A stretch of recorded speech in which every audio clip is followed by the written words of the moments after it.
Estamos iniciando mais um programa Viva a Voz Saúde pela Rádio Nossa Senhora de Copacabana, aqui no bairro de Copacabana, no Rio de Janeiro. Hoje é dia 15 de julho de 2023. Como de hábito, nosso programa é aos sábados e nós vamos hoje conversar com um grande colega médico, colega amigo pessoal e com grande experiência nas suas áreas de atuação, cirurgião geral e também cirurgião vascular. Já trabalhou nos principais hospitais federais aqui do Rio de Janeiro, no Hospital dos Servidores do Estado, no Hospital Cardoso Fontes, 25 anos no Hospital Federal de Ipanema, já trabalhou também no Hospital Municipal, Hospital Salgado Filho, e era uma referência para a cirurgia vascular dos pacientes do Instituto Nacional do Câncer, do INCA.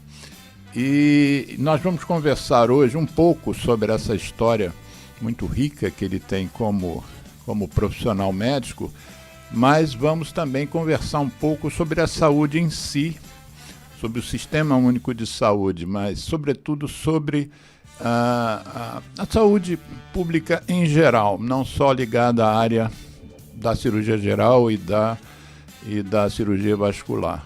Além disso, nosso convidado ele é um amante do que a gente tem aqui no Rio de Janeiro, talvez de mais da nossa cultura, que é o carnaval, né? Então, o nosso convidado, ele também ele teve a ideia e fundou um bloco de carnaval que desfila no bairro onde ele reside, aqui no bairro do Leblon. Mas nós vamos falar um pouquinho sobre esse bloco, que tem a denominação do bloco, tem um pouco a ver com a visão político-social do convidado, e o nome do bloco é então Inimigos do Império. Depois nós vamos divulgar esse programa, esse link, depois da edição, inclusive, para todos os componentes do Inimigos do Império, para que eles se revejam um pouco. Quanto tempo não sai o bloco? Não, só não saiu esse ano, Uhum. porque até tem música pronta até 2022. Opa! Depois a gente, na edição do bloco, eu vou tentar resgatar umas músicas dessas. A gente, quando reeditar o programa, a gente coloca essas músicas, algumas imagens do seu bloco.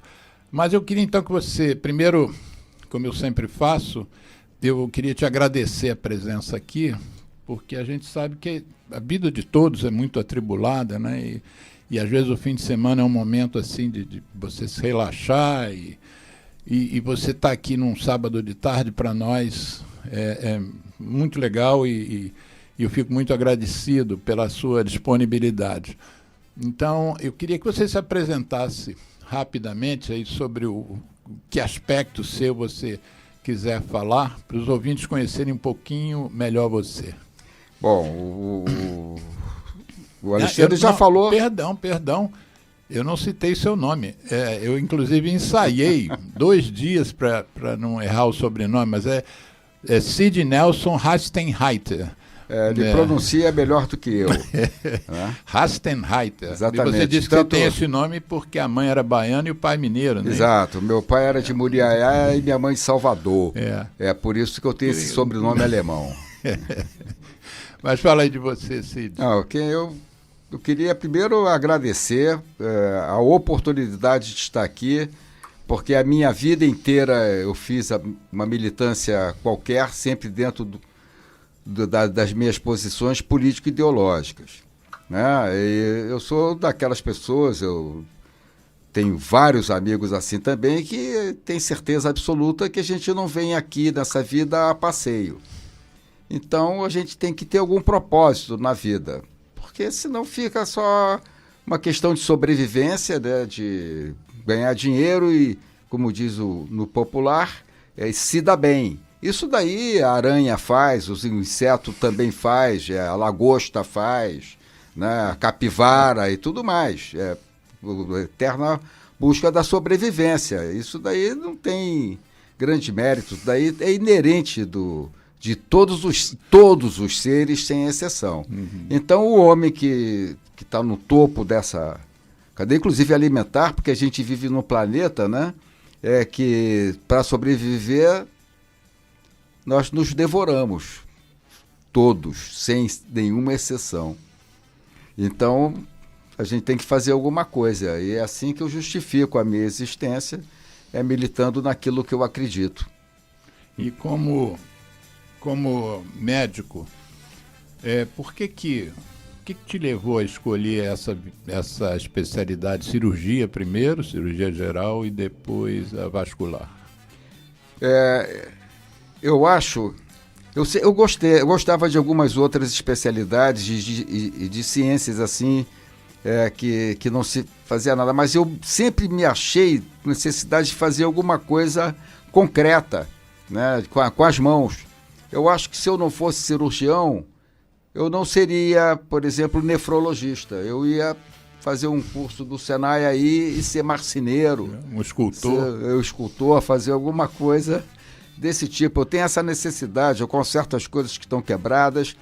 E o que fez fazer medicina é porque dessas coisas quebradas todas, eu não gosto das imperfeições. Então eu fui escolher, poderia ter feito cirurgia plástica, mas aí é superficial. Aí fiz cirurgia geral e depois eu me encantei com a cirurgia vascular, que quando eu comecei a me dedicar, no Rio de Janeiro não tinham 12 fazendo a especialidade. Não tinham 12? E você se formou em 76, foi isso? Não, 74. 74, isso. E eu tive assim, a chance, a oportunidade da minha vida de iniciar a minha formação com o Dr. Arno von Büttel-Richthofen. Sim. Foi quem me fez ficar encantado com a especialidade. Sempre procurei seguir os passos desse colega, que é da Academia Nacional de Medicina. Eu tenho ele como paradigma da especialidade. O Arno já esteve aqui conosco no programa e sim. Nós fizemos um programa com ele sobre aneurisma. Sim.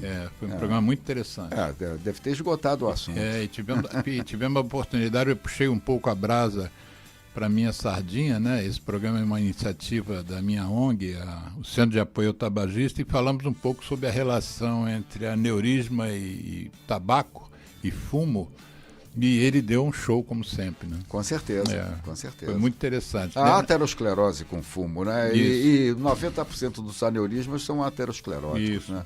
Eu não sei a cifra exata, mas é a grande maioria. A gente trouxe um outro convidado também da sua área, que você certamente conhece, né? Eu sei que você conhece, que falamos sobre tromboangeite obliterante, foi o Caiafa. Sim, Jackson Caiafa. Exatamente.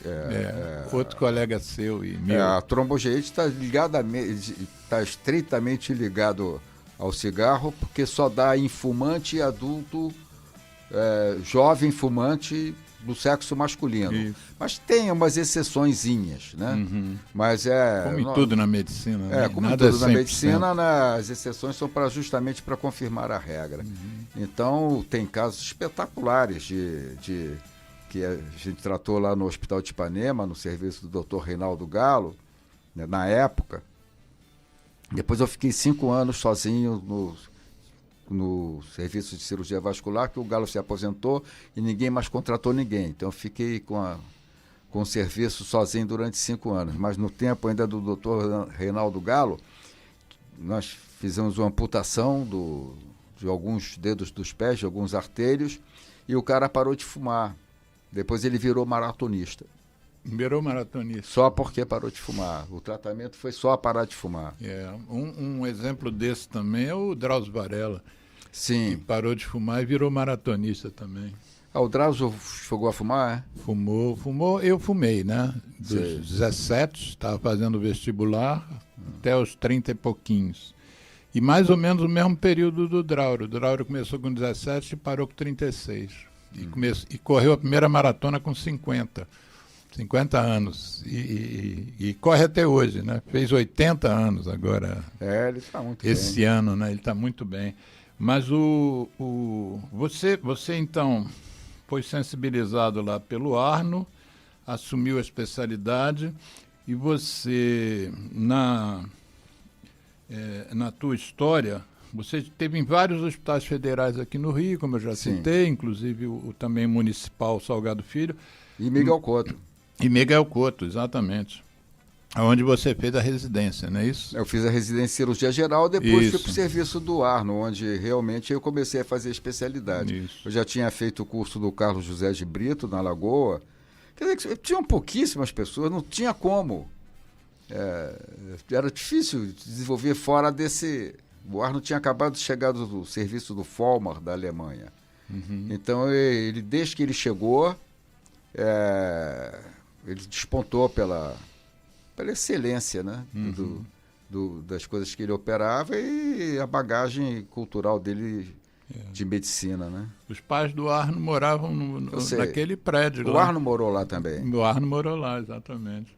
Mas aí você, dos hospitais que você passou, que você ficou mais tempo, foi o Federal de Ipanema, sim, né? Você ficou 25 anos lá, né? E agora, você se aposentou quando? Desses hospitais, dessa vida uma vez pública. Eu encontrei com um colega, que eu não via há muito tempo, do Miguel Couto, encontramos aqui na praça da Cezedelo Correia. Em frente à rádio. E aí falei, opa, aí, como é que você tá e tal, não sei o quê. Falei, vamos bem, e você parou? Eu parei, também parei. Ele perguntou, há quanto tempo? Aí eu falei, vou tirar uma onda com esse meu amigo. Mais de 5 anos. Ele falou, tem mais de 5 anos que você aposentou? Eu falei, já, mas aí eu falei, que besteira, eu fiquei velho, virei mentiroso, não tem nem 3 anos que eu aposentei. Aí quando cheguei em casa, fui ver quando eu tinha me aposentado, já tinha me aposentado nessa época, que já tem bastante tempo, há mais de 8. Porque depois a gente não vê o tempo passar. É engraçado, né? Uma coisa curiosa. Eu menti sim, mas menti... Para menos. Menos. Bom, aí você, junto com essa questão técnica, você também tem uma atuação política, né? Você sempre esteve envolvido com o Conselho Regional de Medicina, com o Sindicato dos Médicos e tal. E vamos falar então, já que o nosso programa hoje não vai focar na sua especialidade, vamos falar então sobre a saúde de uma forma geral. E eu já te peço para os ouvintes fiéis ao programa sabem que eu peço sempre ao convidado para dar o nome do programa em que ele vai participar, ou ela. E você citou uma frase, que é a primeira frase do artigo 196 da Constituição Federal, que o artigo começa da seguinte maneira: a saúde é direito de todos e dever do Estado. E você sugeriu que esse fosse o título do nosso programa hoje. E então, como de hábito, eu pergunto a você, como pergunto a todos os convidados, por que você escolheu esse título? Porque ele é absolutamente completo. É assim que tem que ser saúde, porque a saúde depende de maneira absoluta nos dias de hoje, no mundo de hoje, que estamos com quantos bilhões de habitantes? Estamos chegando em 8. Né? Pois 8 bilhões de habitantes, não dá para pensar. A pandemia foi o melhor exemplo disso, como é que todos somos interdependentes.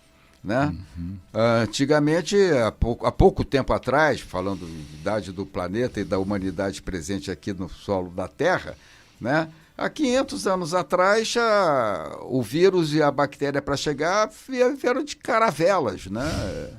Levava um tempão. A tuberculose é um belo exemplo. Pois exatamente. Agora eles vêm de avião a jato, né, em todos os sentidos. A gripe espanhola, que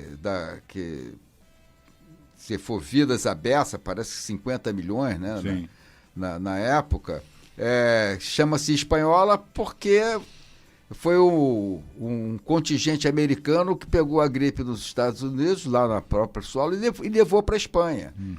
Porque foi para lá que eles desembarcaram. Né? O Brasil também foi. Meu pai era garoto, o meu pai era de 1904, então ele não foi na Primeira Guerra porque era muito jovem, não foi na Segunda porque era muito velho. Mas ele sobreviveu à gripe espanhola lá em Muriaé. E quando os camaradas os caixões dos soldados brasileiros que morreram de gripe, que chegaram no Brasil, eles falavam assim, morreu de gripe, para ridicularizar os caras que teriam ido na Primeira Guerra. Mas então a coisa é muito mais rápida. Vou falar um jargão que é da Globo, o mundo é uma aldeia global, e é mesmo. Não dá, pois é, por isso que essas fronteiras são todas artificiais. Foram todas conquistadas a ferro e fogo, todas as fronteiras, sem exceção, de todos os países do planeta. Não tem terra conquistada. A Odisseia do Espaço 2001 começa com a privatização da água, que o macaco pega um número de gazela e estava todo mundo querer a água que era pouco ali escassa, aí o cara mais forte falou, essa água é minha. Aí começou. E nessa andança que a gente tem aí, já vai há bastante tempo, a gente tem que valorizar o que você está dizendo, né? O Sistema Único de Saúde é um sistema que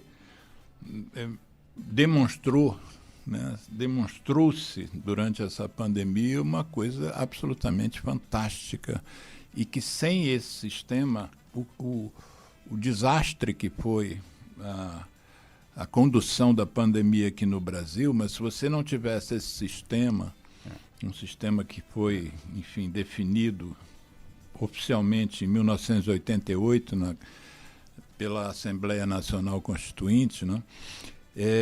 As vacinas, por exemplo, que hoje a gente está tendo um exemplo agora com a vacina da dengue. Os laboratórios privados, as clínicas de vacinação, já que não existe público, né, estão cobrando entre R$500 e R$1.000 uma aplicação de vacina da dengue. E imaginemos, né, se isso tivesse ocorrido com as vacinas do SARS-CoV-2, né, da Covid-19. Nós tivemos mais de 700 mil mortes no Brasil e só não temos o dobro ou o triplo disso por causa do acesso equânime dos imunizantes para a população brasileira. Né? Certamente. Aí a gente vê como a política é fundamental para tratar da saúde. Mas eu queria dizer que o bonito desse artigo 196, que saúde é o direito de todos, a gente tem que entender que a definição de saúde é o que vale para mim, é a definição da Organização Mundial de Saúde, claro, né? Que é o perfeito, é uma harmonia entre o equilíbrio orgânico, psíquico e social. Não dá para pensar em saúde se o camarada não tiver bem socialmente, que seja incluído socialmente, né? Porque a gente tem certamente brasileiros à beça, né? Parece que o número de pessoas do Bolsa Família é de 55 milhões de pessoas. Aí tem um número lá de 1 milhão e não sei quantas chefes de família, mas como tem filhos, acolhe 55 milhões de pessoas. Quer dizer, isso daí é o quê? 25, grosso modo, 25% da população. Mais, né? Mais do que 25% da população. Então, primeiro... A população no último censo deu 2 bilhões, eu acho que 300 mil. Né? Pois é. Então, esse pessoal tem que fazer parte da sociedade. 200 milhões, perdão. 200 milhões e 300 mil, mais ou menos. Pois é. Então, e isso é a luta. Embora eu faça uma especialidade de ponta, que tem aparelhos caríssimos, né? Tem exames, hoje tudo é exame, né? Tem uma angiotomografia computadorizada, é uma nota, isso tem que... Eu acho que todo mundo tem que ter acesso a essa tecnologia avançada. Mas o que não pode, a gente ter aquela cifra, numa época, eu não me lembro, não vou poder dizer qual é, porque simplesmente eu não me lembro, que 85% do recurso para a saúde era gasto com 15% dos pacientes. 85%? Mais ou menos isso. Sim. 80% era gasto com 20%, eu não sei exatamente Sim. a cifra, mas é um absurdo desses, né? Quer dizer, se você...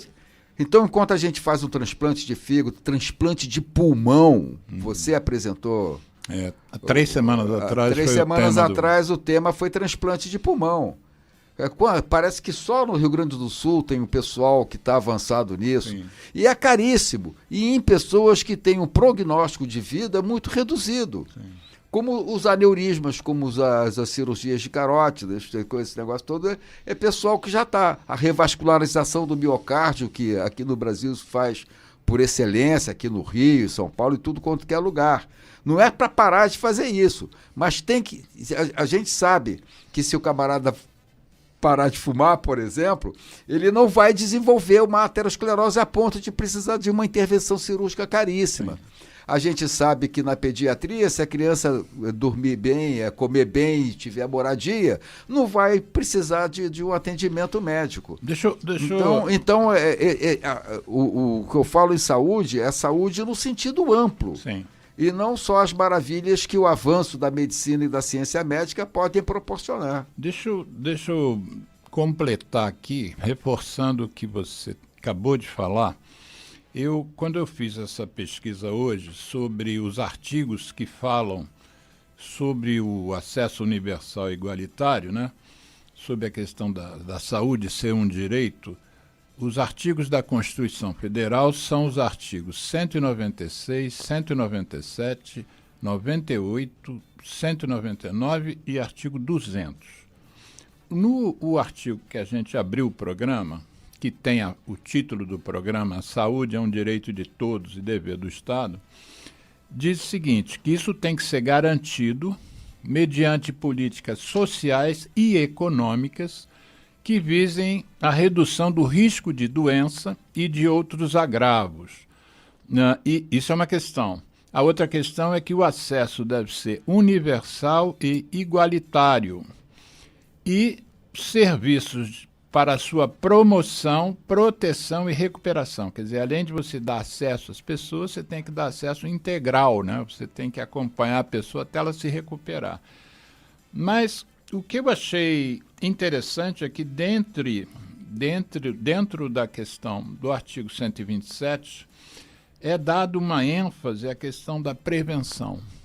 Então, o que você acabou de dizer, também, com muita propriedade, é que o custo da prevenção é infinitamente menor do que o custo do tratamento, né, da terapêutica. Com certeza. E isso está na Constituição. A prioridade, o texto da Constituição diz exatamente isso. A prioridade é para medidas preventivas. Né? É muito bom você relembrar esses artigos da Constituição, que eu vejo que a minha lida é 100% constitucional. Constitucional. Não tenho medo da Constituição. Não faço nenhum esforço para cumprir a Constituição. Exatamente. Então, você que é mais antigo, consegue ser mais antigo do que eu, né? Você se formou em 74 e eu em 78. A Constituição, esta, é de 88, quer dizer, 10 anos depois que eu me formei, 14 anos depois que você se formou. Nós vamos trazer aqui o Luiz Antônio Santini, que foi diretor do INCA. Aliás, a gente não abordou um pouco a sua ação lá no INCA, como cirurgião vascular. A gente acha uma brecha no programa e dá um retornozinho. Mas o Luiz Antônio Santini, médico, que foi diretor do Instituto Nacional do Câncer, participou ativamente da feitura dos itens ligados à saúde nessa Assembleia Nacional Constituinte e está escrevendo um livro sobre esse período e vai nos dar o prazer de vir ao programa quando ele estiver lançando o livro. E uma das coisas que eu já antecipo é que ele diz que esta Constituição e esses artigos terem saído do jeito que saíram, isso não veio de graça. Isso foi um esforço de muita gente, muitos militantes pela saúde pública que lutaram para que esses artigos fossem redigidos desta forma. Então, não precisa você se aprofundar, vamos deixar para o Santini se aprofundar quando vier aqui lançar o livro, mas eu queria um pouco da sua vivência, do que você lembra desse período, o que você pode dizer para quem não viveu. Tem gente que acha que você pode hoje fazer uma cirurgia de ponte safena num hospital público sem gastar R$1. Tem gente que acha que isso não foi um esforço tão grande, sempre foi assim. Ah, não. Fala o que você lembra, mais ou menos. Olha, a profissão de médico sempre foi uma coisa da elite. E até nos grupos de civilização mais, como os índios e coisa e tal, o pajé tem o poder de cura dá um status, dá um poder quase divino. Então, um exemplo real que todo mundo conhece, que ele curava, é o poder que o Rasputin tinha com a família do czar. Né? Ele tinha algumas curas. Relembra para as pessoas quem foi o Rasputin. O Rasputin foi um monge lá da igreja ortodoxa russa que tinha um poder, ele conseguia se infiltrar, falar que tinha poderes e ele aproveitava isso e passava nas armas a família real toda. Ele tinha um poder de todo mundo, porque curou um príncipe lá, uma coisa tal. Mas é o poder do médico. Nós temos o pajé aqui também, é uma figura... que até o cacique respeita. Até o cacique respeita.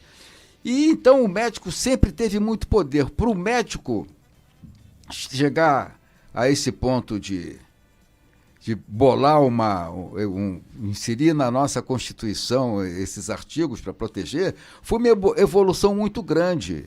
Muito grande, porque era só a elite que podia fazer medicina. Eu que sou cirurgião, o Pedro Nava, no livro dele, mostra que para você ser cirurgião, no tempo que ele estava fazendo cirurgia, você precisava ser pelo menos sobrinho de um. Senão sobrinho você não podia. Cirurgião. O meu primeiro chefe em cirurgia geral no Hospital Miguel Couto, professor Savino Gasparini Filho, foi discípulo do Mota Maia, e ele contava que ele pegou a época que alguns cirurgiões, quando faziam o tempo principal, que tinham um macete, vamos chamar assim, que era o pulo do gato daquele procedimento, os neófitos tinham que virar de costa para o campo para não aprenderem. Esse é o poder do médico. Né? O indivíduo estava em formação e não podia ver... Não podia. Não podia para não aprender. Porque curar é uma arte que dá tanto poder que só a elite pode fazer. Tudo quanto que é médico já de pouco tempo atrás, filhos de fazendeiros e de gente do dinheiro, iam fazer medicina lá fora. Né? E voltavam. Depois é que demorou muito para começar a se democratizar isso. O Bernard Shaw... que eu trouxe o livro dele, chama-se O Dilema do Médico. Deixa eu mostrar a capa do livro. Vamos ver se vai... Ver se está aparecendo, Geraldo. Tá, Dilema do Médico. Dilema do Médico, escrito pelo irlandês Bernard Shaw. Exato, ele publicou... Deixa eu ver de quanto que é essa edição, Essa edição é de 1953. Sim. Você ainda não tinha nascido. Não, eu sou de 55. Pois é. E se você abrir... A edição, mas o livro é de 1906. O original. A edição é de 53. A edição dá melhoramentos, esse exemplar que está na sua mão. Mas o livro é de 1906. Exatamente. Tem mais de um século. Exatamente. E o que é o Dilema do Médico? O Dilema do Médico é uma peça de teatro que todos os personagens são médicos. Mas para ele explicar por que ele resolveu fazer essa peça, A metade do livro é de introdução falando o que ele acha do médico. Porque o médico era só isso. Então, eu vou provar aqui que o Bernard Shaw, que deve estar em algum lugar ou em lugar nenhum, dependendo da crença de cada um, ele participou da criação do SUS, cara. Eu vou provar aqui, porque quando ele termina a introdução, olha aqui, aqui com o marcador, ele... Quer dizer, a introdução é metade do livro. Para justificar, né? Ele... Vamos lá, que isso aqui é rádio, não pode ficar silêncio, não. Tá bom. Então, assim, passo a resumir as minhas conclusões a respeito do médico e da medicina. Livro que ele veio a público em 1906. Parece assim. O Bernard Shaw, lembrando, ele era um escritor e um dramaturgo, né? Exatamente. Ele era jogava nas 11. Isso. Né? Não era médico, cara. Não. Ele tinha horror. Nada é mais perigoso, artigo 1º. Nada é mais perigoso que um médico pobre, nem mesmo um patrão ou um senhorio empobrecido, porque faz qualquer coisa, porque ele ascendeu a uma categoria que tem que ser rico. Então eu vou pular vários, é tudo muito gozado. Olha só. Como ele achava isso, que todo mundo está ali para fazer carreira, para poder enriquecer, o artigo 6º é municipalizai o serviço médico e sanitário. Por isso que você associa, né? Exatamente. Não, o aí SUS tem... ao dilema do médico. Exatamente. Usai a vossa saúde, inclusive ao ponto de gastá-la. É para isso que ela serve. Gastei tudo quanto puder de gastar antes de morrer, e não vivais mais do que deveis. Ele achava tudo isso. Ele era ácido mesmo. Muito ácido, né? E aqui ele fala que o médico tem que ter emprego e ter um salário fixo e passar para a população todo o conhecimento dele. O que não vem acontecendo. Você falou da Covid aqui, a gente sabe que essas famílias que tratam de saúde com o pessoal de redes hospitalares privadas, eu não vou citar nomes, a coisa é muito claro, triplicaram a fortuna em 2 anos. Eles lucraram muito com a pandemia, mas muito, para lá de muito. Até você citou um negócio muito exemplar, que é a vacina para dengue, está custando R$500.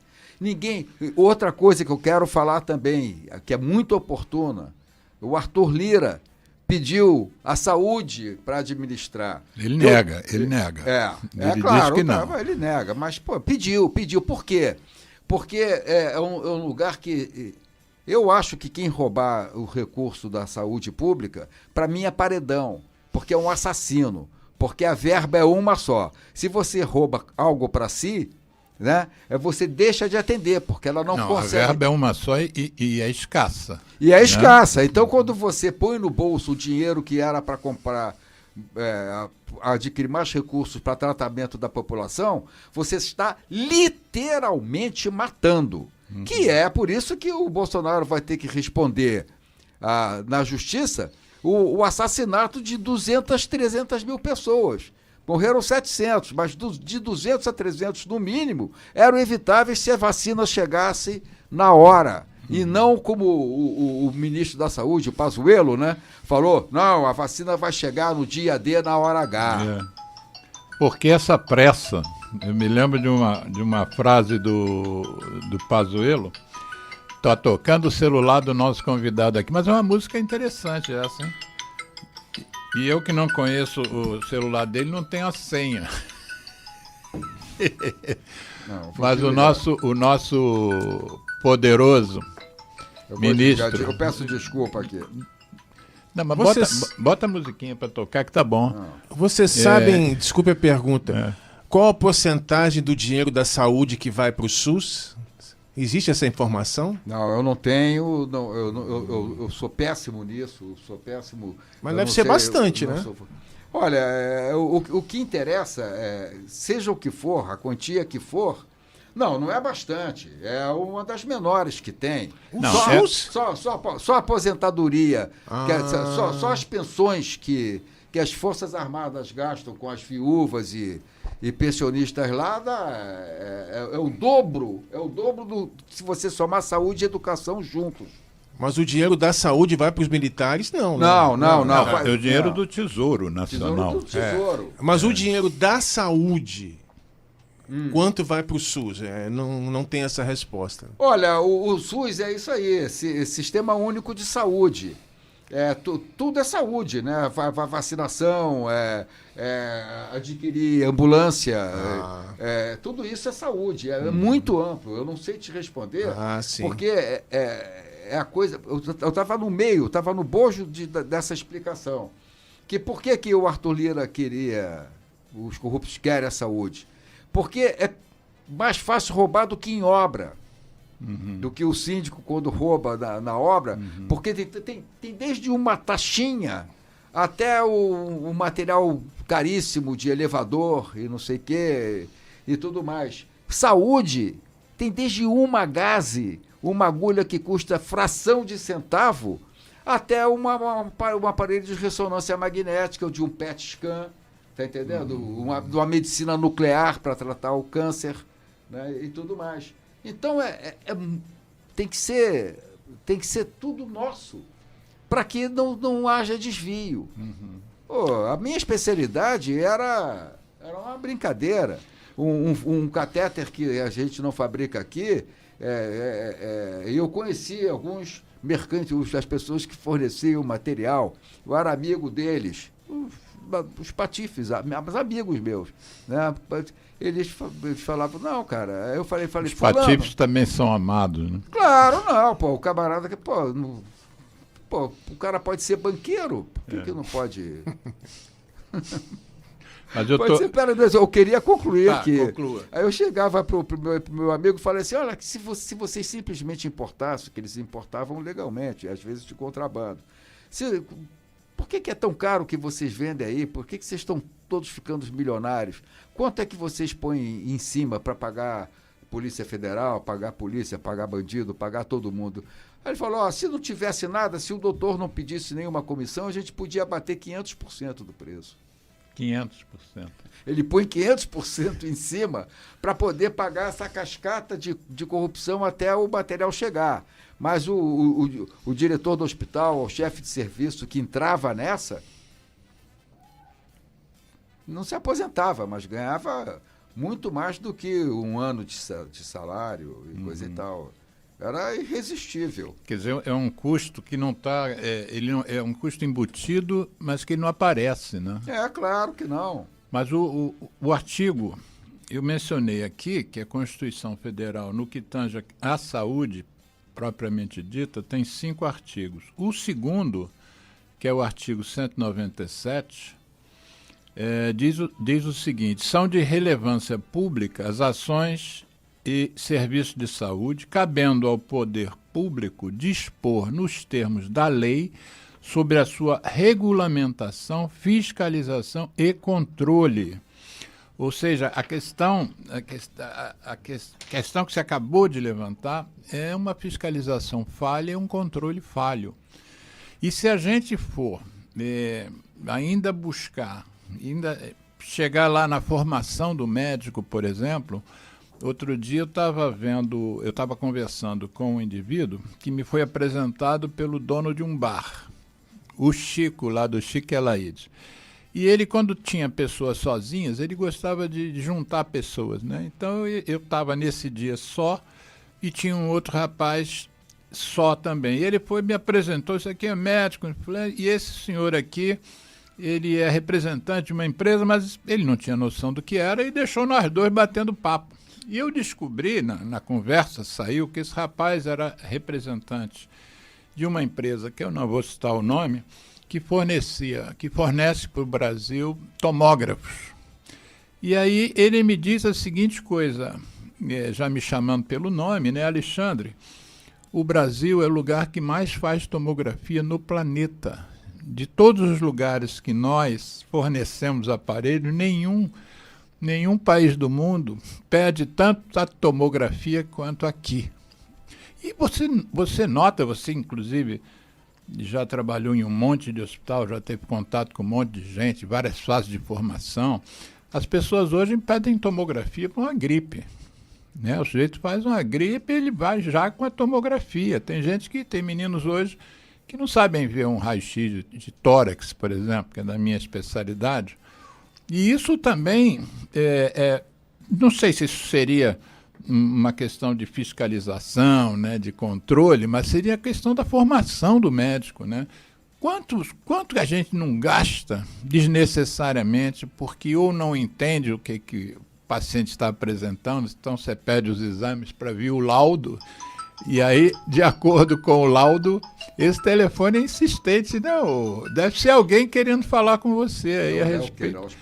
O Léo Benjamin. Se alguém quiser entrar aqui no programa, eu vou até dar um número aqui, o número do nosso estúdio é 21, prefixo do Rio de Janeiro, 3649-3411. Vê se tem alguma mensagem aí no Zap. Não, eu vou... O nosso é um colega médico, né? É o Léo que você está falando. É um colega médico. Agora não vai ninguém mais fazer. Mas uma outra coisa que eu queria te perguntar, que é uma coisa, por exemplo, que é alcançável. Me parece que a China está alcançando, que é o prontuário único. Porque uma outra coisa que a gente nota é que não só as pessoas, o exemplo que eu citei, de fonte fidedigna, o Brasil que mais pede tomografia, não é só tomografia que custa dinheiro, né? Qualquer exame complementar, seja ele de urina, de fezes, de sangue, de imagem, qualquer um deles custa dinheiro. E a China me parece que está adotando o prontuário único porque evita que você repita exames, né? Você hoje vai numa emergência, é feita uma bateria de exames em você, e se daqui a 2 dias você não melhorou, você vai em outra e vão pedir nova bateria de exames. Nós trouxemos aqui, há 2 programas atrás, um urologista para falar de cálculo renal. E ele falou que tem pacientes que entre o primeiro sintoma do cálculo e o último, vamos dizer que leve 15 dias, ele faz 4, 5 tomografias para saber onde é que está o cálculo, para saber se passou, se não passou. Talvez porque ele vai em unidades hospitalares diferentes, emergências diferentes. Então, cada uma que chega lá é uma tomografia. Então, eu vou contar um caso meu para comparar o raio-x simples que você citou. O tórax é um pouco mais complexo do que eu vou contar. Eu atendi no consultório um camarada com em torno de 90 anos, com o pé diabético e que mandada por uma dermatologista, que nada fazia sarar a feridinha que ele tinha entre os dedos dos pés. E claro que não, porque aquilo era uma gangrena, né, com provavelmente lesão óssea, né, e que não tinha jeito, tinha que amputar. Essas amputações a gente faz, eu vou falar o termo e vou explicar o que é. Assim, necrosectomia, pelo menos tirar o que está... Tecido morto. E como eu suspeitei, porque um dos dedos dos pés estava absolutamente desarticulado, eu falei, teve fratura patológica por infecção, osteomielite. E internei imediatamente, não tem nenhum problema falar aqui no Copador. Internei, foi direto para o CTI, porque idade do camarada, certamente ia operar, então o clínico, o garoto, colega bem mais jovem, falou, já pedi tudo, não sei o quê, vou pedir uma ressonância. Não, aí eu falei, no exame específico eu quero fazer um raio-x de pé. Ele falou, mas doutor, raio-x, por que o senhor não pede uma ressonância magnética? Aí eu falei, porque basta o raio-x para eu ver, eu vou fazer uma coisa muito grosseira para eu ver o nível de amputação, para me ajudar na escolha do nível da amputação.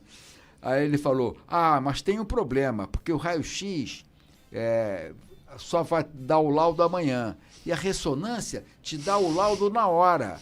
Aí eu falei, mas eu não quero o laudo. Ele, o senhor não quer o laudo? Eu falei, não, eu sei ver. O que eu sei ver. Faz o raio-x. Mas foi uma luta.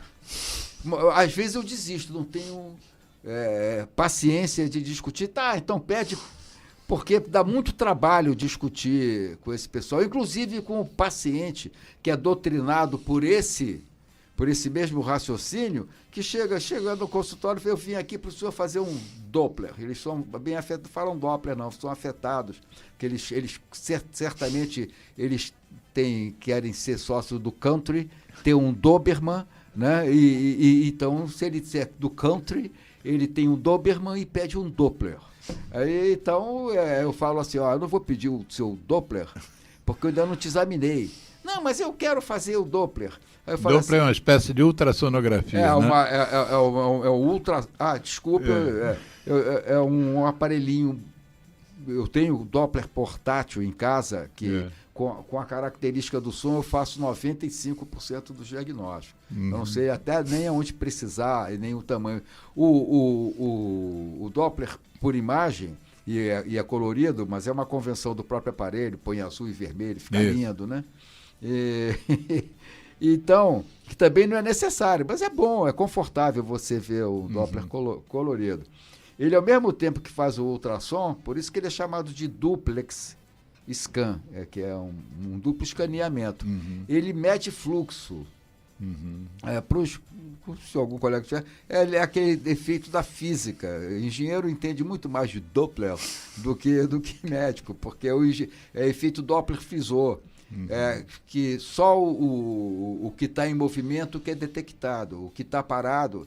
Então, se você põe o transdutor na caneta, aquilo que encosta na gente, em cima de uma artéria, por exemplo, não tem fluxo nenhum, não aparece colorido nenhum, fica preto, porque não tem fluxo. Sim. E é um fluxômetro junto com uma ultrassonografia. Então você tem uma imagem bastante razoável e também tem o espectro sonoro que também te ajuda a dar o diagnóstico e a gravidade. Mas aí você estava falando que o paciente já chega para você Pediu fazer um Doppler.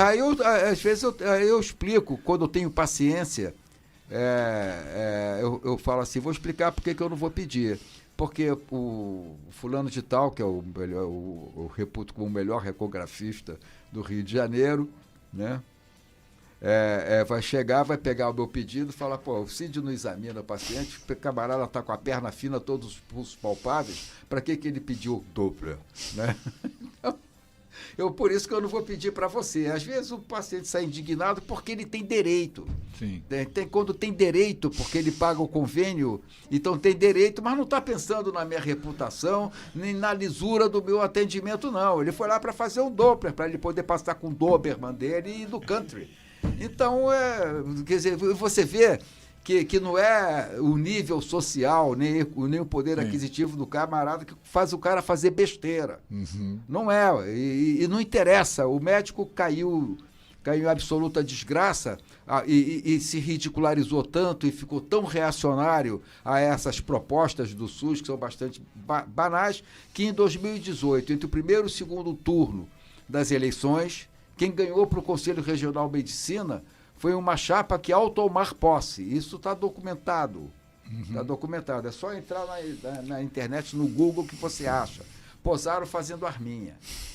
O que causou a minha indignação, e eu mandei para esse conselho daí, mandei para o conselho que ainda não tinha saído, né, que tinha que fazer alguma coisa, porque fere o artigo 3º das normas fundamentais, que o médico não pode apoiar nada que prejudique o ser humano, do ponto de vista psíquico, orgânico e social, e psicológico também. Então, como é que a minha categoria, que foi feita para salvar, né, toma posse do conselho de classe fazendo arminha com a mão?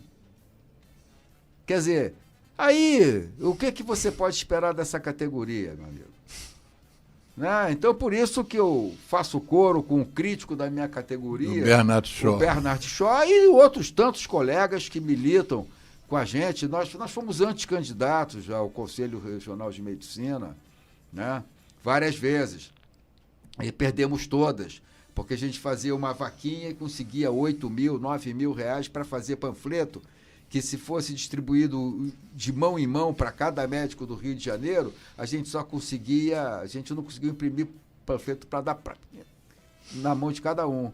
E as chapas concorrentes, eu falei para um amigo que estava na outra chapa, nós vamos ganhar porque nós conseguimos 8 mil para fazer panfleto. Ele falou, nós temos 2 milhões, e fomos em festa no Monte Líbano, que médico para entrar mostrava a carteira do CRM, regada a uísque. Já fui no Yacht Club de outra chapa também, comemorar alguma coisa da nossa categoria. Essa é a nossa categoria. Então, eu acho que o que vai melhorar bastante são essas cotas da universidade, para ser obrigado o camarada ser pobre, né? E no caso a maioria dos pobres é negro, né? Para poder ter acesso, para ter algum compromisso com o povo de onde eles vêm. E não se tornar um jovem médico que está fazendo alpinismo social, porque esse, como dizia o Bernard Shaw em 1906, não há nada mais perigoso do que um cirurgião com fome. Não pode. Não pode de jeito nenhum. Cid, vamos fazer um intervalo para... O Geraldo vai botar 1 ou 2 músicas, né, Geraldo? Dá tempo da gente tomar uma água. Tá. E rapidinho a gente volta para o segundo bloco, que vai até às 3 horas da tarde. Vamos lá, Geraldo. Então agora eu vou telefonar para o Léo. ZY1 201, Associação Comunitária Nossa Senhora de Copacabana, 98,7 FM, a onda que chega ao seu coração. Rua Hilário de Gouveia, número 36, 9º andar, Copacabana, Rio de Janeiro.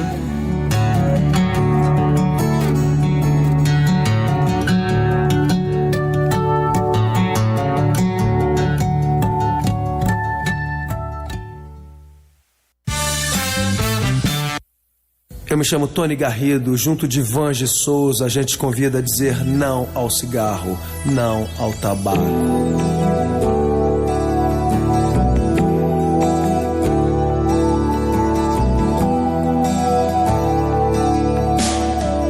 Meio ao caos da fumaça de tantos carros e chaminés, somado ao ar já pesado, cigarros, charutos e narguilés.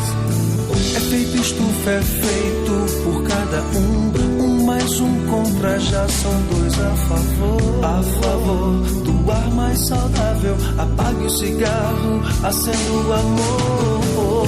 Eu trago a música, soa bem ao meu e ao seu ouvido. Eu trago a música, é o que temos sempre oferecido. Eu trago a música, respiramos melhor o planeta e nós. Eu trago a música, mundo sem tabaco, levante a sua voz.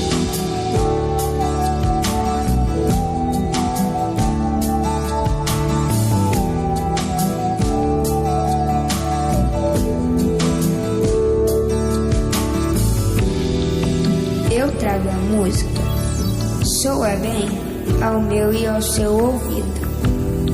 É o que temos sempre oferecido. Eu trago a música, respiramos melhor o planeta e nós. Mundo sem tabaco, levante a sua voz. É feito estufa, é feito por cada um mais um contra, já são 2 a favor. A favor do ar mais saudável, apague o cigarro, acenda o amor. Eu trago a música, soa bem ao meu, ao seu ouvido. Eu trago a música, é o que temos sempre oferecido. Eu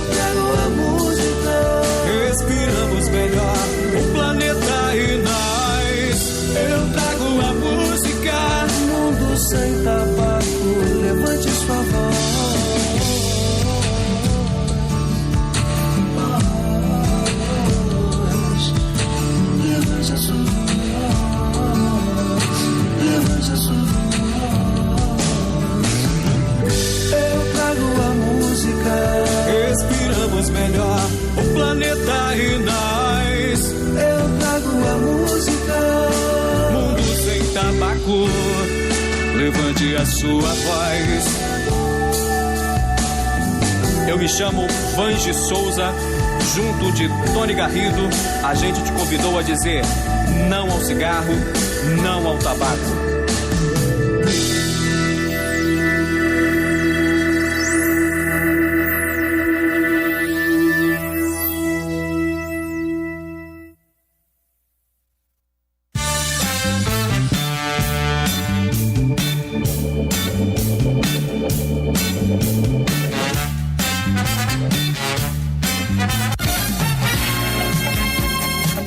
ZYU 201, Associação Comunitária Nossa Senhora de Copacabana, 98,7 FM, Rua Hilário de Gouveia, 36, nono andar, Copacabana, Rio de Janeiro. Telefone 3649-3411. E-mail estudionsc@gmail.com.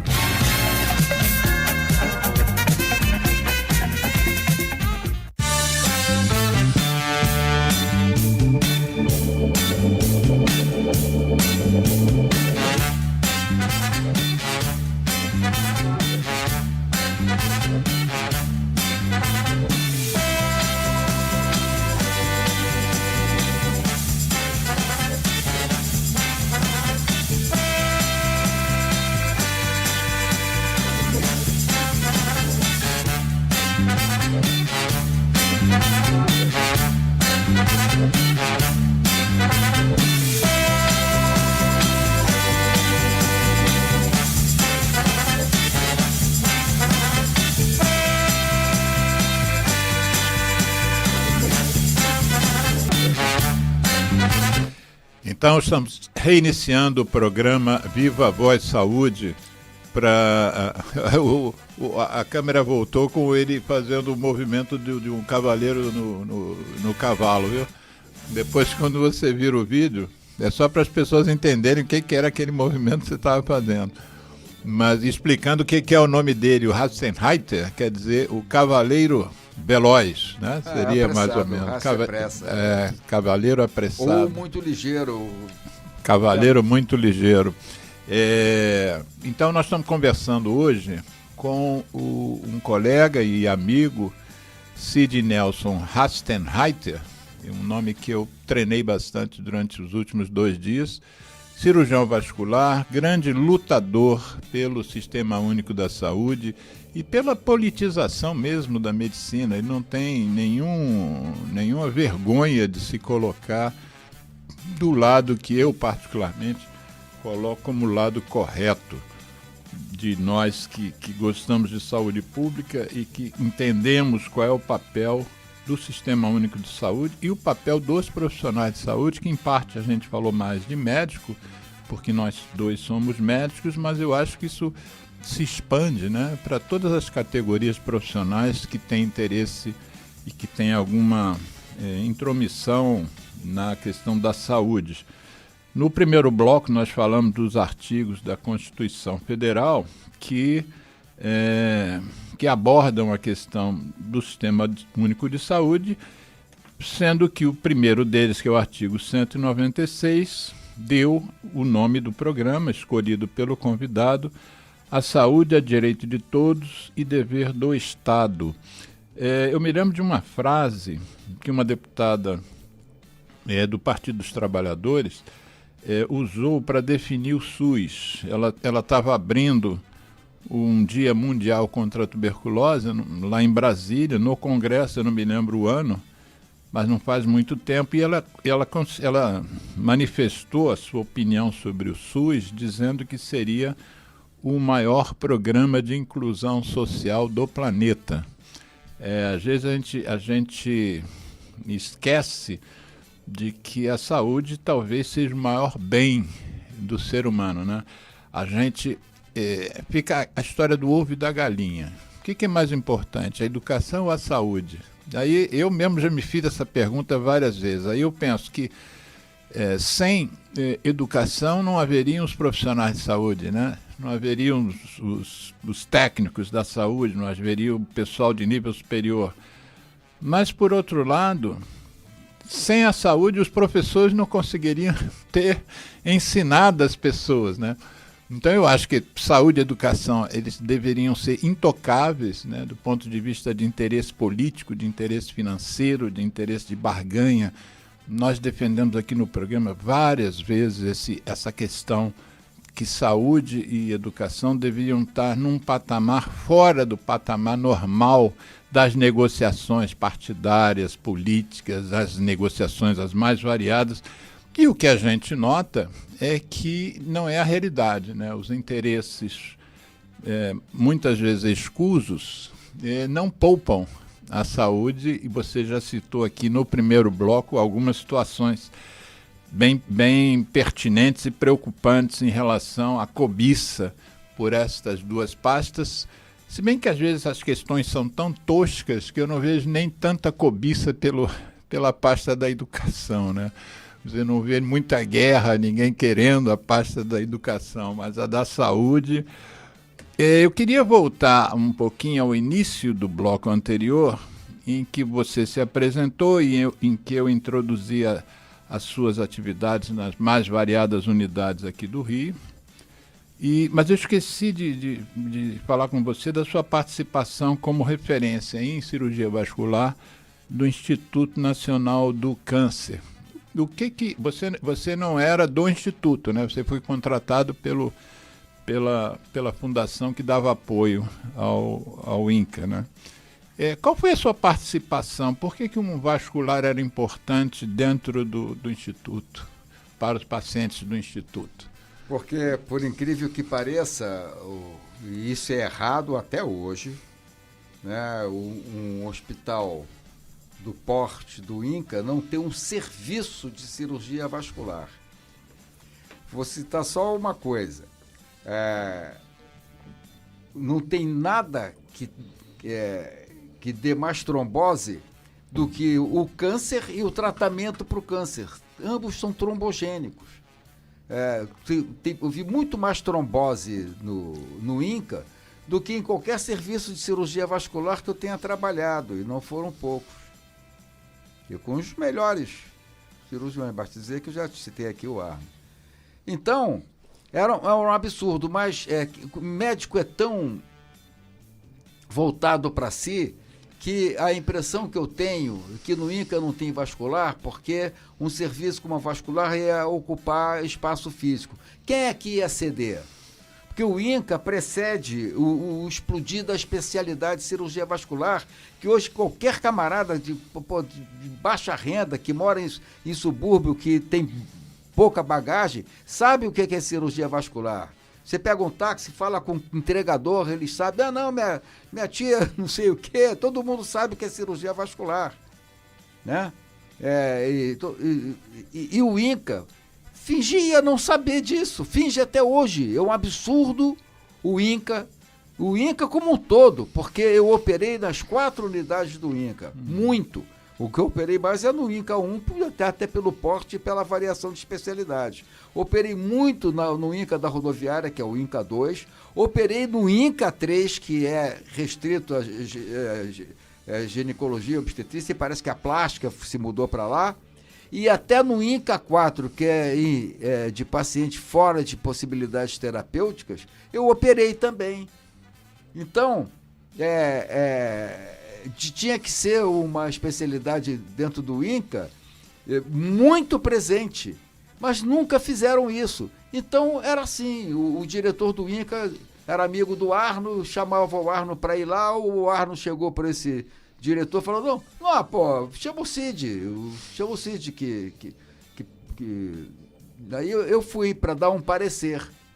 Depois eu fui chamado, você consegue fazer isso aqui? Eu falei, se tiver material, tudo bem. Aí, como eu ia sempre fazer tudo, porque às vezes chamava o camarada, não posso e tal, não sei o quê. E eu passei aí sempre que me chamavam, né? Eu gostava até da remuneração, ganhava mais do que uma consulta de convênio. Uhum. A Fundação do Ari Frauzino pagava muito bem e muito correta, né? E coisas que eles não sabiam o que era, perguntavam para mim quanto é que era, né? E eu gostava de ir lá porque, sabe, eu fazia tudo. Então eu passei a ser chamado para as coisas mais complexas. Acabei tendo uma caixa de cirurgia lá dentro do centro cirúrgico, Dr. Cid, eu nunca fui do INCA. A coisa acabou porque acabou a Fundação Maria Frauzina para lá. Mesmo assim, mesmo depois que acabou, alguns colegas que a coisa acontece durante a cirurgia oncológica, tinham acidentes vasculares, eu ia lá clandestinamente e operava sem cobrar nada. E lá, porque eu operava em todas as especialidades, isso me proporcionou uma coisa que eu jamais teria. Eu operei no INCA todos os segmentos da aorta, inclusive a zona 0 antes da emergência do tronco. No início, zona 0 da aorta, que foi um acidente durante uma outra cirurgia. Para os leigos, a aorta é a nossa artéria mais importante. Mais importante, né? É que sai do coração para distribuir sangue para o corpo inteiro, para a cabeça, para os braços, para todas as vísceras. A aorta é o guandu, muito antes de chegar na sua rua e muito antes de chegar na sua torneira, para você beber a água. A aorta é o guandu. Né? Por onde vem tudo que sai do coração, ou seja, todo o sangue. Ela não pode ser clampeada, só com extracorpórea. Né? Claro, para fazer transferência, essas coisas todas. Mas isso é outra história, e lá não tinha.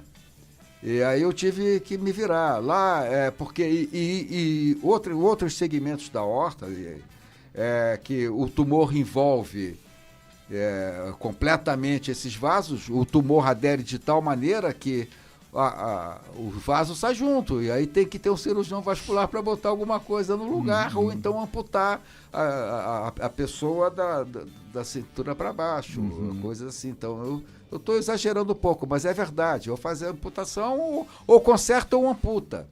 Ou ir nesses casos de artérias mais importantes, a aorta e o negócio, se você não fizer nada, simplesmente morre, mas morre mesmo, não tem escapatória. Não, eu acho interessante a gente falando do Sistema Único de Saúde e a saúde é direito de todos e dever do Estado. É interessante que boa parte que você falou aí, que exige, primeiro, um técnico altamente especializado, material de intervenção propriamente dita, de cirurgia, leitos, terapia intensiva, equipes de fisioterapia e outros, tudo isso sem custo nenhum para o paciente, né? Lógico. Quer dizer, é uma coisa que eu teimo, eu insisto em dizer que nós, população brasileira, precisamos ser defensores do Sistema Único de Saúde e não críticos, como a gente costuma ver, né? Apenas críticos. O Sistema Único de Saúde foi em que o Obama se inspirou para fazer o Obamacare, que foi deletado imediatamente quando o Trump, eu não falo Trump, tenho dificuldade, quando o Trump, eles falam Doberman, eu me fico, chamo Trump. E quando o Trump assumiu, acabou com o Obamacare. Sim. Porque a medicina hoje, sem nenhuma dúvida, e aqui no Brasil, ao mesmo tempo que tem esse sistema gratuito e do povo, né, e dever constitucional, nós temos aqui uma medicina privada milionária. Por que todo que é banco fez? O Bradesco tem Bradesco Saúde, Itaú tem Hospitaú e por aí vai. Porque banqueiro pensa em quê, rapaz? Em lucro. Pô, é uma maravilha, é um mainá. E eu te mandei pelo Zap aí um trabalho de uma pessoa que falou exatamente sobre esse desperdício e a grana que dá mexer com essas coisas. É bom demais. Administrar a saúde para fins comerciais, business, né? É ótimo. Não tem erro. Nesse artigo fala que as camadas mais pobres da população gastam tudo o que ganham com saúde. Se não der, mas gastam mesmo. Ninguém fazem vaquinha. É um espetáculo ver a solidariedade que tem entre as camadas mais pobres. Arrumam dinheiro, mas pagam. Pô, eu tive alguns pacientes particulares sendo mandados por pacientes que eu atendia em hospital público, isso não é que lotava meu consultório, mas era uma parte de coisa. Não tem nenhum problema, quanto é que é, doutor, tá aqui, aí vai ver onde que mora, para lá de Caxias, meu amigo. Quer dizer, se alugou um carro para vir, porque a pessoa está capengando e não sei o quê, gastou com tudo, com a consulta, que é o que eu também nunca explorei, mais o carro para ir, voltou, gastou 1.000 pratas num dia. Uhum. Eles não medem, porque ninguém mede sacrifício para pagar se não tiver a saúde. Então, poxa, aí vem um sistema único de saúde, que o meu sonho é que esse sistema provoque a falência de todos os planos dos banqueiros, né? A luta contra o SUS é muito grande, porque contraria uma porrada de interesses. Interesses pecuniários, de grana. Pois a verba para a saúde é grande e deveria ser maior, porque agora tem esse negócio, se você der, que você falou na sua fala anterior, que não sabe o que nasceu primeiro, né? O ovo ou a galinha. O ovo ou a galinha, falando de saúde e educação. Tanto a saúde quanto a educação se chama conhecimento.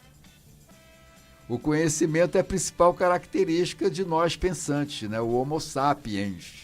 Uhum. Não é? Essa que é a principal característica, porque esse negócio de especialidade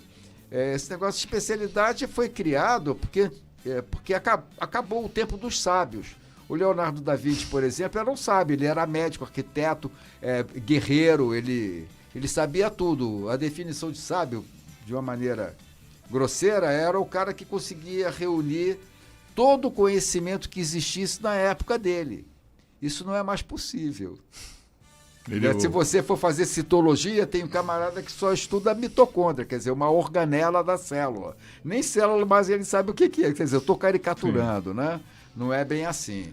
O cara tem que ter uma bagagem. O Da Vinci chegou ao helicóptero, né? O desenho, helicóptero, paraquedas e tudo mais. Mas o que acontecia? Não tinha como fabricar aquilo com Dacron. Não é? Eu tenho um livro em casa, do pai do Dr. Saboia, que é um tremendo cirurgião geral, um craque dessa cirurgia robótica e tal, que o pai dele foi discípulo desse Mota Maia, que eu falei no início. O Mota Maia trocou a aorta sem nenhum exame além do exame de sangue, não existia exame de compatibilidade, nada de imunologia. Estava morrendo um camarada, precisava operar uma aorta, ele tirou a aorta de quem estava morrendo, já com morte cerebral, e botou na pessoa que estava precisando. Isso está escrito e documentado, né? E deu certo. E não tinha nylon para costurar, não. Ele fez tudo com fio de seda. E com êxito, a mulher viveu mais de 15 anos, depois morreu atropelado de infarto. Mas está tudo documentado, tem o nome da paciente. Eu tenho esse livro. Ele nunca é lembrado nos congressos, esse livro. Eu tentei colocar. Você tem o nome do livro? Eu tenho o livro. Não, o livro chama-se Enxertos Arteriais. Uhum. É do pai do Saboia. O Saboia falou, eu não tenho o que fazer com isso, que não é meu ramo. Você quer? Eu falei, claro! Claro que eu quero. Tira uma foto quando a gente reeditar o programa, vou botar essa imagem da capa desse livro. Desse que Desse eu pego sei. Facilmente na internet. Do Bernard Shaw eu pego. O dilema do médico eu pego. Mas eu digo desse enxerto. Sabe onde foi isso? Foi no Miguel Couto. Um hospital que a gente lavava seringa e lavava agulha, né? E que tem, quando fazia a cirurgia geral lá, tem vários pacientes andando aí pela rua que foram costurados com o meu fio de pesca que já era de nylon. Fio de pesca? Fio de pesca meu, que eu condicionava e ia para esterilização para poder usar nylon, porque ninguém tinha. os poucos fios de nylon para fazer face de acidentes de corte e tal, não sei o quê, e o Miguel Couto é o hospital da Zona Sul, né? Então, a gente... Hospital de emergência, né? Exatamente, então atendia tudo lá, né? Tinha até uma que a gente chamava de ponte aérea Miguel Couto, e um outro hospital aí, que o camarada, tinha um especialista que fala, se o pé tá limpo é porque tá calçado, se tem calçado tem dinheiro. Aí vinha, transportava para o serviço particular. Era assim, mas eu quero falar ainda sobre o fio cirúrgico. O fio cirúrgico, de fino para fazer face, a gente dava o nó com a pontinha do fio, com o porta-agulha, não usava as mãos, para poder depois colocar numa solução chamada Germe Kill. Quer dizer, matador de germe. Pegou o Germe Kill. E ali ficava boiando aquele fio de nylon, chegava outro para costurar, a gente passava um soro assim e costurava outra pessoa. Uma precariedade, né? Precariedade. Nós tivemos aqui um colega que talvez você conheça, Sérgio Sampaio Novo, ortopedista, e ele me contou umas coisas desse nível, né, tempos passados, por exemplo, uma redução de uma fratura com 2 cabos de guarda-chuva, de vassoura, um de cada lado da perna, e depois aquilo enfaixava. Tutor externo, né? Exatamente, tutor era cabo externo, de vassoura. Funciona. Né? Tem um livro chamado Manobras Cirúrgicas de Espada Fora, que trata que esse espada fora foi... Eu vou explicar tudo. O espada fora, argentino, hermano, que foi discípulo dos irmãos... Espada Fora é o nome da pessoa. Nome do médico, Espada Fora. Tinha sido discípulo dos irmãos Finocchietto. Os irmãos Finocchietto, na época que a melhor escola cirúrgica torácica do planeta era a Argentina. Argentina. Os irmãos Finocchietto fizeram o afastador de costela, que você sabe muito bem o que é isso, que você faz pneu, que é uma cremalheira que sem isso você não consegue abrir um tórax. Ninguém consegue. É argentino. Então, esse livro de manobras cirúrgicas, ele não ensina a operar nem isso nem aquilo, mas ensina a operar tudo. Como é que se usa o afastador e não sei o quê. E passa na época ruim da Argentina de grana, que os hospitais esterilizavam jornal para botar como campo cirúrgico. E as gases e compressas eram lavadas uma a uma para ser reutilizadas. Eu tenho esse exemplar do Espada Fora. Então, tudo é possível. A gente fazia pouco com o nosso nylon de pesca no Miguel Couto e tudo mais. Dá para fazer muito mais. Sabe, o desperdício é imenso. As luvas de látex eram todas reesterilizadas e tinha um setor que as enfermeiras detestavam trabalhar, que era no entalcamento.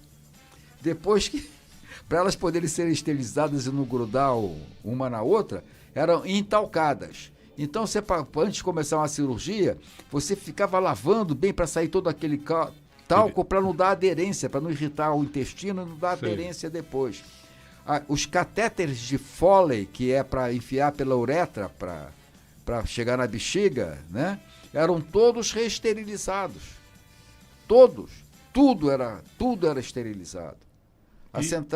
E a diferença, você que pegou essa fase e pegou outra, tinha muita infecção hospitalar? Claro, era normal você ficar amarelinho.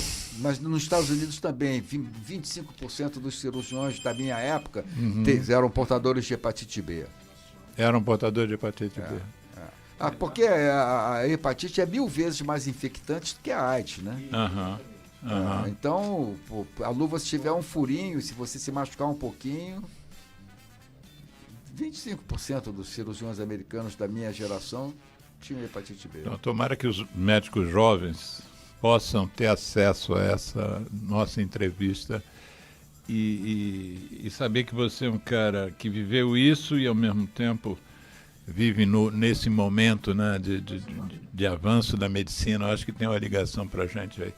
Mas, Geraldo, tem alguém querendo... Ele está fazendo uma pergunta aqui que eu vou fazer. Ah, tá bom. Então, deixa eu ver se ele fez algum comentário no chat aqui. Não. Mas, Cid, Vamos voltar um pouquinho à questão política antes da pergunta do nosso ouvinte. Existe uma diferença grande em quem tem uma visão política. Eu estou dizendo isso em relação à gestão da saúde, ao entendimento do que é saúde e o que precisa ser feito na saúde pública. Em quem está de um espectro ideológico para o outro. Como é que você vê o que é importante fazer, que a gente talvez não esteja fazendo bem em relação a isso, com um pensamento de esquerda? Você podia repetir o X da questão? O X da questão é o seguinte: eu vejo gente de outro espectro político que não o meu, defendendo certas teses que não são as minhas, como, por exemplo, planos de saúde baratinho, né? Um plano de saúde que não cobre praticamente nada, mas que é baratinho, ao invés desta mesma pessoa defender a melhoria do Sistema Único de Saúde. Então, investe nessas teorias de medicina privada baratinha, e você não vê essa mesma pessoa que inclusive já foi ministro da Saúde, defender uma melhoria do SUS, né? Mais aporte de recursos, melhor gestão, claro, e tal. Como é que você vê essa coisa? Como é que, para quem está de fora, que não é um militante político e não é da área da saúde? Eu comparo isso daí ao tráfico, né? A medicina mercantilista de alto nível, que a gente vê que domina aí, e quem não pode pagar cocaína, cheira o crack. Uhum. É diferente. É muito gozado, né? Por exemplo, agora tem a robótica, nós temos alguns amigos lá no Leblon com câncer de próstata, e uns puderam, né, pagar a robótica e outros não podem, né? E são ainda assim operados, né? Então, todo mundo sabe qual é a diferença entre um e o outro. No início não tinha diferença nenhuma porque eles estavam treinando. Aliás, aqui nesse livrinho também fala que Dilema do médico. O dilema do médico. Livrinho de uma forma carinhosa. Livrinho de uma forma carinhosa. Que quando o médico não pode receber os honorários, quando ele vai fazer uma cortesia ou qualquer coisa, ele, no mínimo, está usando o paciente como material didático. Não tem como ser diferente. Eu quero até mostrar a medicina é um negócio tão sagrado, tão envolto dessas coisas, que na Itália, lá no sul da Itália, nos lugares mais... o norte é mais desenvolvido. Depois tem tem a Sicília, tem aquele negócio, que eles eram atrasados em CTI, porque o italiano tem que morrer na casa da nona, ou seja, da avó. Não pode morrer fora da casa. Então, quando o camarada começa a apresentar sinais de que precisa de uma assistência intensiva... O caso está ficando mais grave? Exatamente. A família vai e fala assim, não fica aqui não, vai para a casa da nona. Fica difícil. Até hoje... A nova geração tem médicos italianos que lá para o camarada pegar no paciente tem que ser ajudante uma coisa até ridícula, como eu já citei aqui antes, que chega na hora H, o neófito tem que virar de costa para o campo para não aprender. Lá na Itália o cara só encosta no paciente com 5 anos de formado. Antes disso não encosta.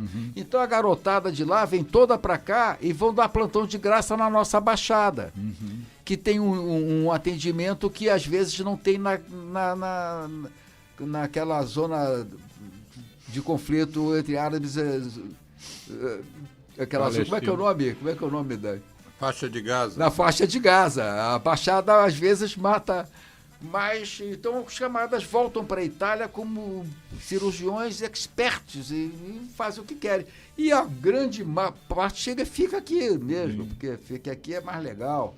Eu conheço um colega nosso, cirurgião, eu esqueci o nome dele, mas ele trabalhou comigo muitos anos e também era do Miguel Couto, né? Que nós já citamos aqui, um hospital municipal de emergência. E ele disse que um italiano foi baleado e foi parar na emergência, né? Porque o SUS também tem essa a SUS não olha quem, né? Que você pode ser italiano, recebe de presente uma bala de revólver ou de fuzil e é atendido gratuitamente em qualquer unidade pública. Claro. Enfim, e esse Miguel Couto veio... Assim é a filosofia de Ofim Moreira. Veio um médico italiano acompanhar esse italiano que foi operado lá e passou por todo o pós-operatório lá no Miguel Couto. E o italiano ficou lá vários dias, com a aquiescência da direção do hospital e tal, e ele entrava em cirurgias para acompanhar. E ao final, quando o italiano recebeu alta, ele comentou com esse meu colega: esse mês e pouco que eu passei aqui, eu vi mais cirurgias pesadas, com arma de fogo pesada, do que toda a minha vida na Itália. 40 dias de Miguel Couto. Geraldo, quem é que entrou em contato conosco? Então, é o ouvinte Arthur Mota. Sim. Aí ele perguntou como ficou a responsabilização dos dirigentes do Conselho Federal de Medicamentos. Deve ser de medicina, não é não? É verdade. Conselho Federal de Medicina. Está escrito aqui medicina. Sim. Como ficou a responsabilização desse conselho por terem que negaram a pandemia e foram a favor da cloroquina? Como é que ficou a responsabilização deste conselho? Bom, essas perguntas são sempre feitas não a mim, mas ao convidado. Então, cabe você. Arthur Mota, obrigado pela pergunta. Olha, até agora, esses camaradas que fizeram propaganda da cloroquina e tal, pertencentes ao Conselho Federal de Medicina, tinham que sofrer na minha opinião, teriam que ser caçados, perder o CRM, não poderiam mais exercer a profissão. E depois tem que se responder isso daí criminalmente, porque é uma autoridade médica que a população segue. Então é induzir a morte. Simplesmente é induzir a morte, e isso está claramente nos artigos fundamentais da ética médica e também na lei ordinária. Na lei ordinária, eles têm que responder isso. Eu acho que vai ser muito difícil. Quando foram chamados os médicos cubanos aqui, a categoria foi para o aeroporto e fizeram o corredor polonês. E por falar em Itália, esses mesmos médicos cubanos foram recebidos como os heróis na Itália. Heróis. No período pandêmico. No período pandêmico.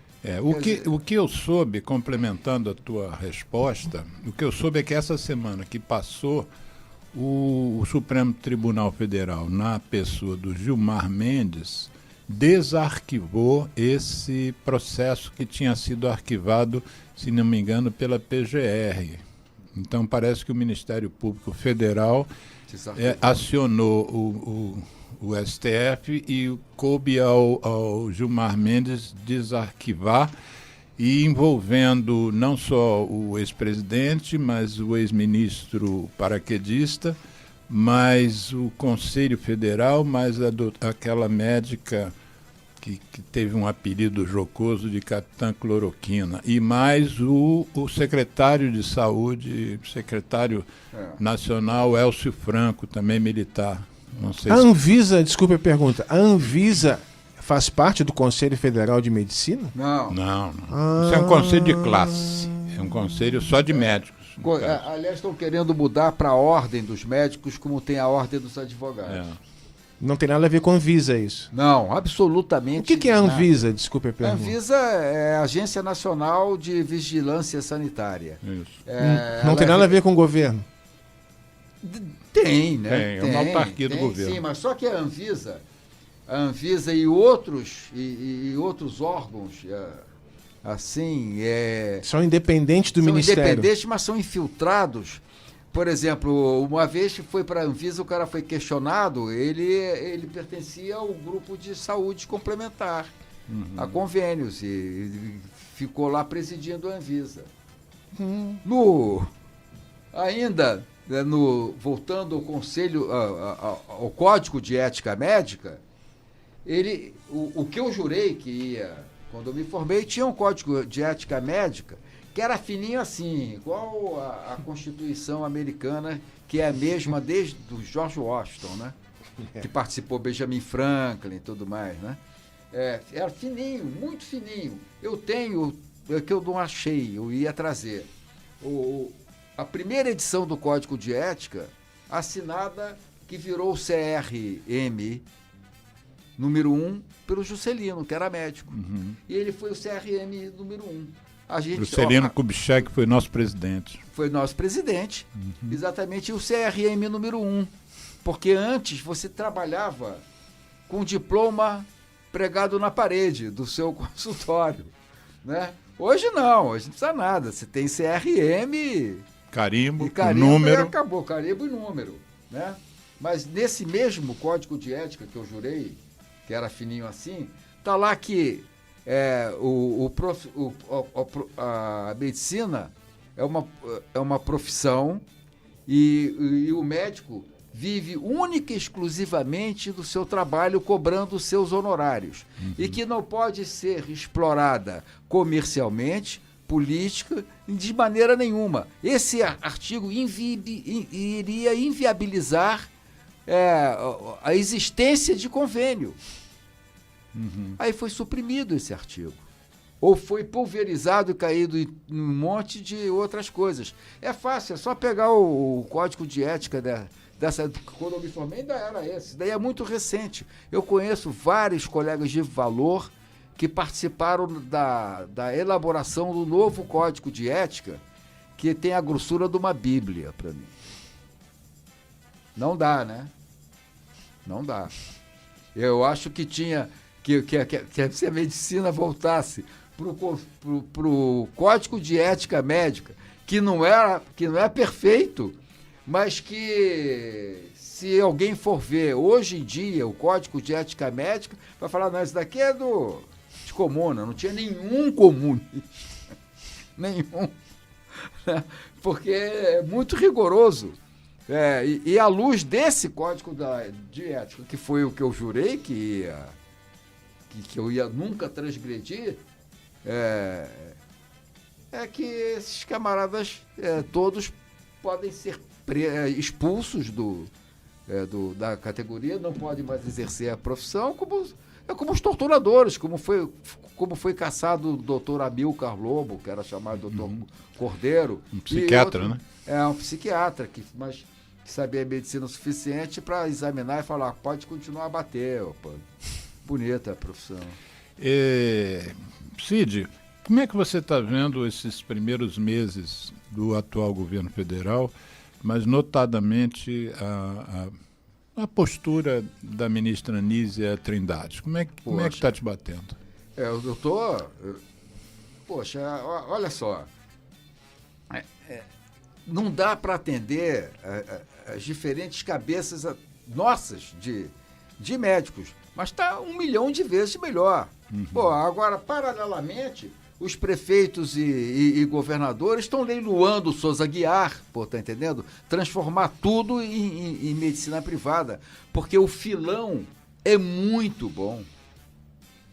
É inesgotável. Quando eu li a notícia do Souza Aguiar, que para quem não é do Rio de Janeiro, é a maior emergência da América Latina. Pública, né? O Hospital Municipal Souza Aguiar. Quando eu li essa notícia, eu nem pensei em fake news, eu achei uma coisa tão tosca, tão absurda, que eu nem me preocupei muito. Mas eu já ouvi isso em 2 outros momentos e agora você está trazendo aqui. Isso é vero, então? Isso... É vero. Por exemplo, eu moro numa rua no Leblon que o Crivella vendeu o terreno da Conlurb. Crivella foi o ex-prefeito aqui da cidade. Ex-prefeito aqui da cidade. Tá de tornozeleira, né? Mas foi o suficiente para ele pegar um patrimônio público e entregar para uma imobiliária. Qual o patrimônio? Aí lembra? O terreno da Conlurb, sim, que ia desde a Adalberto Ferreira, que é onde fica o Hortifruti e a Cobal, para quem conhece o Leblon aqui. Conlurb é a nossa companhia de limpeza urbana. Limpeza urbana. E vai até a Bartolomeu Mitre. Fizeram um conjunto que vai ser em frente à minha casa, isso. Pois é, exatamente. Em frente à sua. Absolutamente, eu jogo pedra lá de casa, mesmo sendo apartamentos de fundos. Dá para jogar uma pedra neles lá. Mas vendeu vendeu a empresa Mosaic, uma tremenda construtora imobiliária e tal. E ia vender também a Cobal. Aí teve um movimento no Leblon inteiro, porque aquele espaço aéreo aberto é um patrimônio do bairro, né? Que fica ao lado do Flamengo. Subaproveitado, mas não deixa de ser. Exatamente. Mas não interessa. Aliás, posso falar uma coisa que não é do tema? Claro. Mas é da Cobal. Sim. Né? A Cobal foi criada para que o produtor trouxesse a produção dele e vendesse diretamente para o povo. Companhia Brasileira de Alimentos. De alimentos, exatamente. E houve até um movimento, mas era para acabar com as feiras. Que todo mundo até hoje quer acabar com a feira, porque ocupa um lugar público e coisa e tal. E não conseguiram acabar com a feira, mas a Cobal depois foi desvirtuada e tinha boate na Cobal ali de Botafogo, lojas de lingerie e tudo mais, delicatessen, muito boas. E hoje o plano gestor que está sendo aprovado agora pelos vereadores do Rio de Janeiro estão querendo mudar toda a área de exploração, inclusive do nosso bairro do Leblon, mas Jardim Botânico, Gávea, ruas residenciais podem ser exploradas comercialmente. Pois eles são mais fortes, né? Isso. E a especulação imobiliária está engajada nesse processo, né? A gente mora numa cidade que um edifício grotesco, o Barata Ribeira 200, que foi motivo de um filme, de uma peça de teatro, que fez alguns decentes moradores fazer com que trocasse o número de 200 para 192, porque era um negócio apelidado de JK, janela e kitnet. Se você abre a porta, tem que frear rápido, senão cai pela janela. E isso sempre passa, pelas autoridades. Aí depois todo mundo reclama que Copacabana é um bairro que, se todos saírem à rua ao mesmo tempo, não cabe. Propicizia do Mar foi o que projetou Rio de Janeiro, foi Copacabana. Foi Ipanema e Leblon. Ipanema é muito recente. Sim, o Leblon era o subúrbio da Zona Sul. Exatamente. E a Copacabana, onde a gente tem o grande prazer de ter o nosso estúdio aqui da rádio, que leva o nome da Nossa Senhora de Copacabana. Nossa Senhora de Copacabana, onde eu fui batizado, meus pais casaram, fizeram bodas de prata. Nessa igreja aqui. Nessa antiga. Era uma antiga, estilo rococó, que era aqui, onde hoje é onde a gente está. Isso. Nesse prédio aqui. Você foi batizado aqui nesse terreno? Neste terreno, eu fui batizado aqui. E meus pais fizeram bodas de prata aqui também. Você pegou isso, Geraldo? Não peguei. Esses pirralhos são assim. O Cid, infelizmente, como sempre, o nosso programa precisa encerrar. É com muito prazer que eu tive aqui foi com muito prazer que eu tive com você hoje aqui. Nós que somos amigos de tantos anos, nos conhecemos há tantos anos e dividimos ideias, muitas inclusive que nos aproximam. E eu queria pedir a você para ter a liberdade de passar os seus contatos, que você me autorizou, não é isso? Para que, se alguém quiser prolongar, assim, sugar mais o seu conhecimento, enfim, fazer alguma solicitação técnica ou política, que você nunca se furta de mostrar o seu posicionamento político, eu vou passar aqui para os ouvintes e depois na segunda edição do programa, a gente bota o texto na tela, né? Então, o celular que você se disponibilizou é o seu celular, que é o prefixo do Rio de Janeiro, que é o 21, e os números 98136 5900, 98136 5900. E você também disponibilizou o e-mail, que começa com o seu nome Cid, CID de dado, e junto um pedaço do seu sobrenome. Início do meu sobrenome. Isso, Hast, H-A-S-T, de tatu. cidhast@gmail.com. Eu sempre pergunto aos meus convidados que dão e-mail, você é dos que dão e-mail que responde e-mail também, né? Se a pessoa mandar, você responde. Claro. Então já é uma garantia. Menos comercial, esses não respondem, não. Já é uma garantia de contato. Eu só quero corrigir o meu e-mail, porque o meu é Gmail, não é Gmail não. Sim. Até porque eu falo Trump e não falo Trump. Isso. mas aí eu concordo. Você assume essa postura, mas o ideal é que você fale Mail. Né? Mail, aí eu seria perfeito. Que aí seria mais correto. Gmail.com. O meu endereço eletrônico, como os portugueses chamam mouse de rato, né? Isso. Isso, perfeito. Bom, eu vou me comprometer ainda hoje de mandar o link do programa para alguém que você, com toda a humildade que te é peculiar e toda a simplicidade, diz que Arno von Richthofen foi uma pessoa muito influente na sua formação, não é isso? Hein? Sem ele eu não seria o que eu sou na especialidade. Isso, e também na postura dele, é um camarada que sabia, e sabe até hoje, eu encontro com ele, ele sabia o nome de todos os meus pacientes do serviço dele, até hoje. Precisa dizer mais alguma coisa? Não, né? Arno, um grande abraço e qualquer dia você vai voltar aqui ao programa e na edição do programa eu vou colocar um link do programa que ele esteve aqui falando mal do cigarro, quando o tema era aneurismas. Sim. Né? Então eu queria que você encerrasse o programa, se despedisse aí dos ouvintes. Depois amanhã a gente baixa o programa e já vai colocar como podcast também. Vai ficar só o áudio e depois a reedição do vídeo. Quanto tempo que ele tem, Geraldo? 2 minutos para encerrar o programa, Cid. Eu queria dizer que eu não sirvo como exemplo de absolutamente nada que o Alexandre falou, nem na política, nem na medicina. Aqui é o meu posicionamento pessoal e tudo que eu falei, eu fico inarredável nas minhas convicções, mesmo não sendo doutor em nenhuma delas, né? Tanto do ponto de vista profissional quanto das minhas convicções políticas, que eu acho que tem demais, porque o homem é um animal político. E a prática da medicina está extremamente ligada à política que a gente pratica. Política no sentido amplo, não é política partidária, não é nada disso. Nunca fui partidário, eu sempre fui e tenho umas convicções do que eu acho que nós homens somos e sempre rezo para toda a humanidade, especialmente os brasileiros, para que eles se despertem e se tornem bons. É isso, para mim, essa é a minha política, essa é a minha medicina. Bom, ano que vem, eu vou relembrar os ouvintes, quando for o desfile do Inimigos do Império, o bloco com certeza. Cid Nelson Heistenreiter. Geraldo, obrigado pelo apoio de sempre aqui na parte técnica do programa. Sem você, esse programa não ia ao ar, nem pela rádio, nem pelo site, nem pelo YouTube. E aos ouvintes, um bom final de semana.